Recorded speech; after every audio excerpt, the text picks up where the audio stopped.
Hello, everybody. Mauricio Garcia here. Excited as always every single day because I've got the opportunity to introduce and to begin these podcasts. And, today we have something that I think is really important to know and to take note.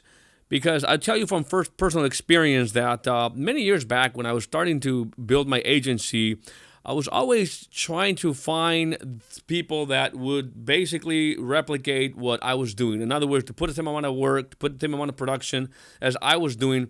And I don't know if that's what you were expecting from the people that you're bringing into your company. And so today we're going to talk to my mentor, my friend, my partner, Mr. Hubert Humphrey, to whom I salute to get into this topic. Hubert, can you hear me? I can hear you. Glad to be here.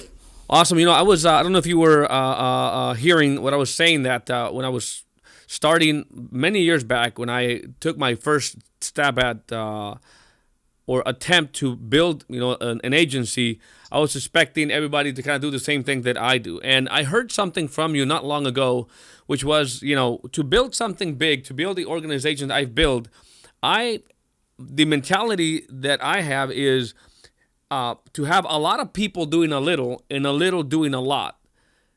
And that equals 100%. That equals the success. So let's dive deep into this, because maybe it's a mistake that a lot of entrepreneurs are making, people trying to build their companies. They're expecting everybody to do a lot, but that doesn't always happen, right? Because you're still going to have that 80-20 rule. And so, anyways, let's just dive into it, how you see it, how you teach it, and how we are supposed to absorb it to understand it.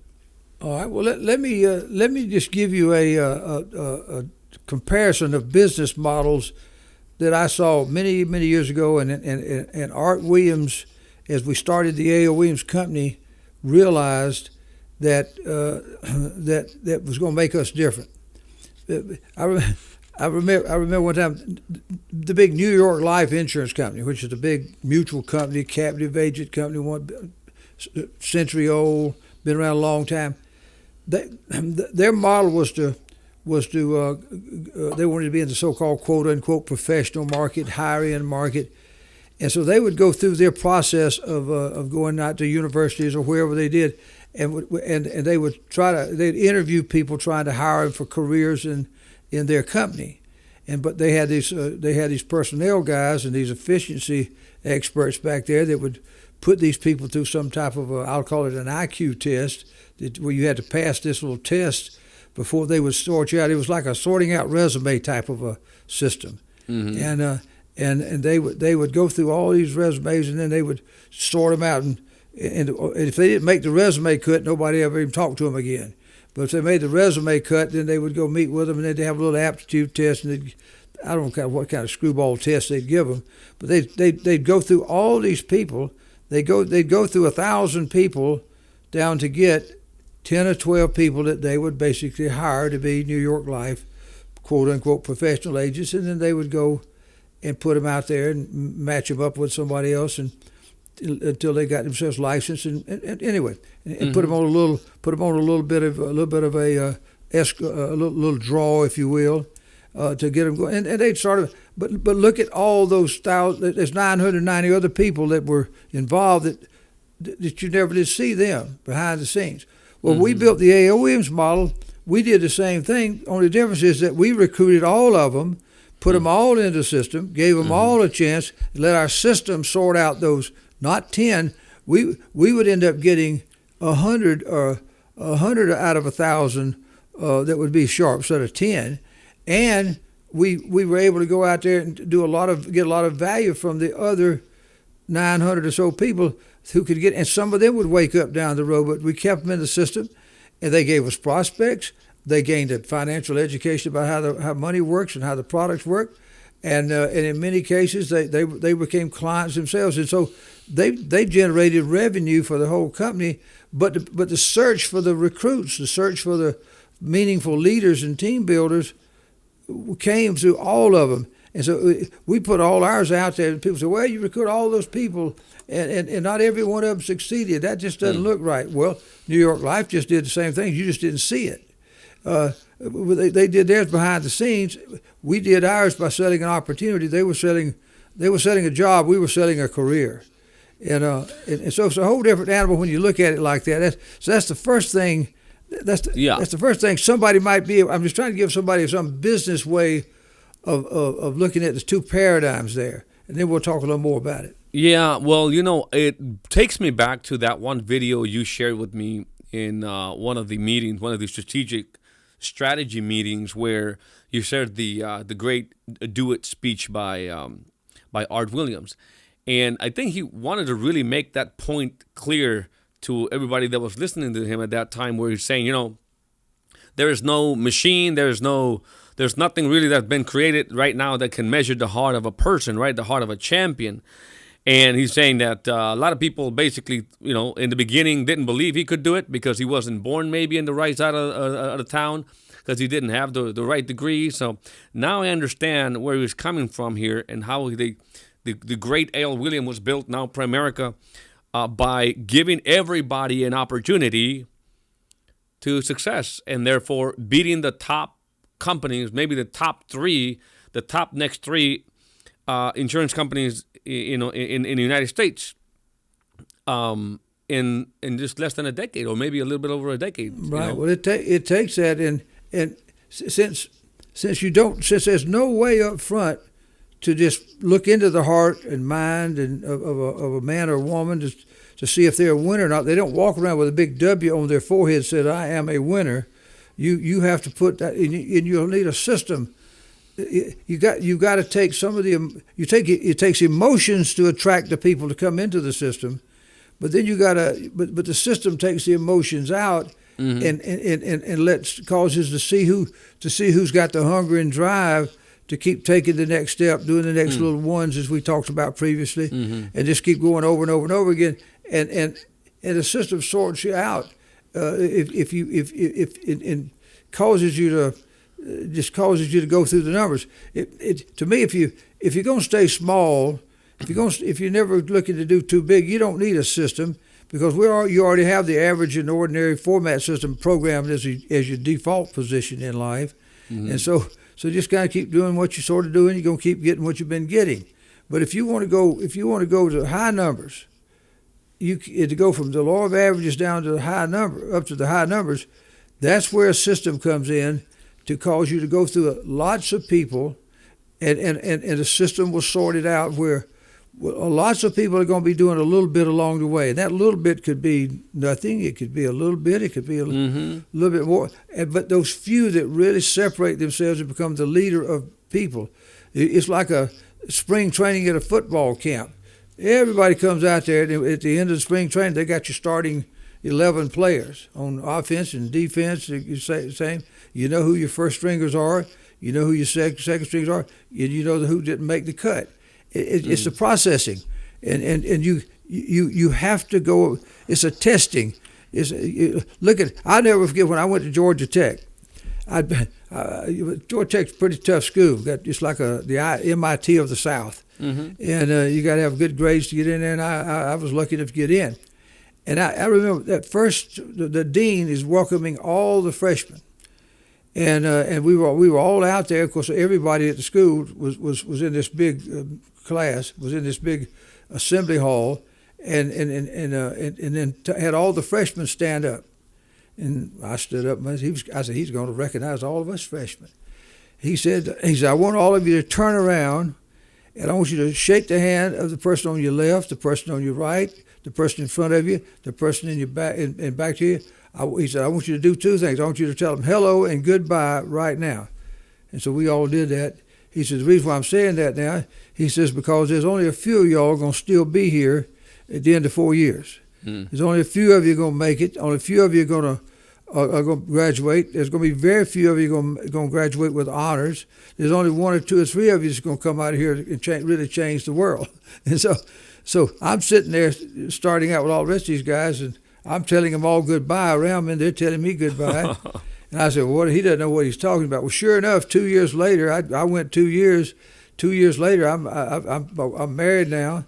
Wife's pregnant with our first child, Jody, by the way, and I took a summer job down in Macon just for the summer, and gonna go back and resume my third year. Well, I never got back. Well, he was right. Life takes you away. So it's that same principle. You just have to go through lots of people to find the few that will be the leaders, and it's those few that are going to be the leaders. I'm in the business of looking for leaders. If I build leaders, if I find and build leaders, which is that few, then the teams will come. All the recruiting of all these other people out there, and I look back at in fact there's a picture. There's a picture on the front of this manual. If you just kind of maybe see, you see this diagram. Yep. This is 5,000. This was a diagram in 1985 when I was in A.L. Williams, 1985 to 81. That's a diagram of the Hubert Humphrey leadership hierarchy that we built in A.L. Williams back in our heyday. Mm-hmm. And there's 5,000 people at sort of the general agency level, like RMD, right on up to the bigger titles. That's me in the middle with my base shop. But there was 50,000 other licensed people that are not on this page that are being led by these people.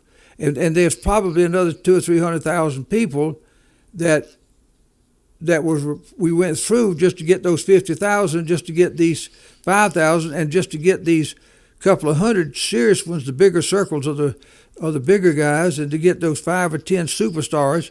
That's what it is.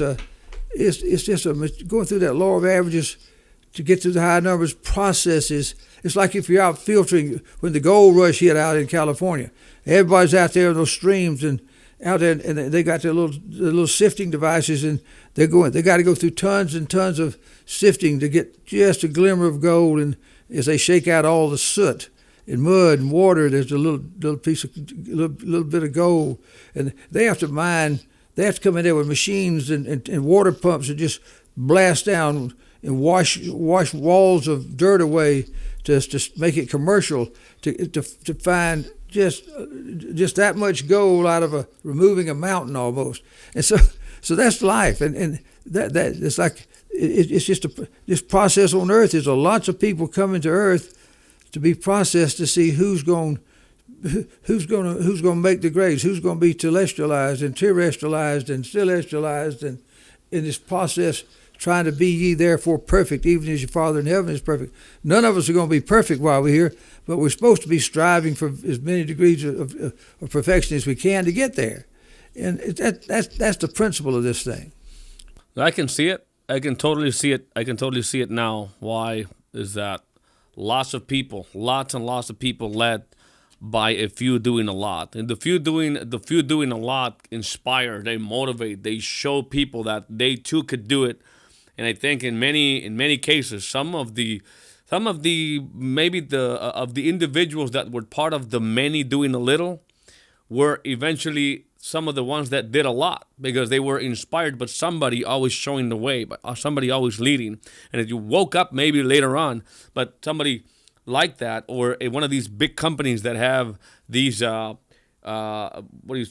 these resumes or these aptitude tests that you had to take, would have never taken somebody like me. Maybe somebody that has really achieved great success in your companies you've built, they would have never had a chance to build anywhere else, but they built bigger than some of these picked individuals because of whatever their resumes say.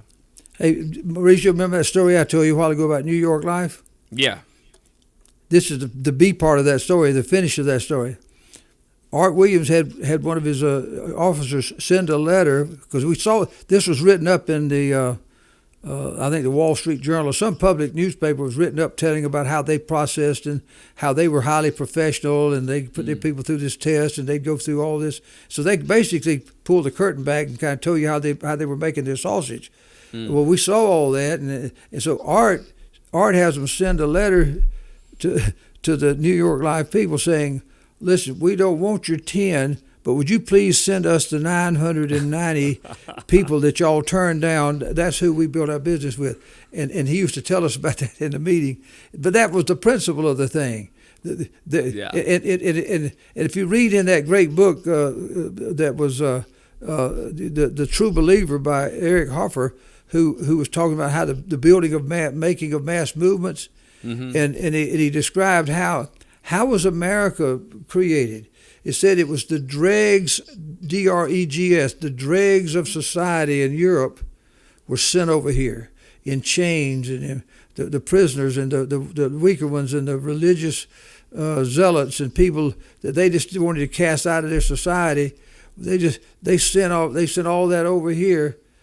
It kept all their so-called aristocrats and blue bloods over there, and we've built this monstrous, greatest nation in the history of the world off the dregs of society.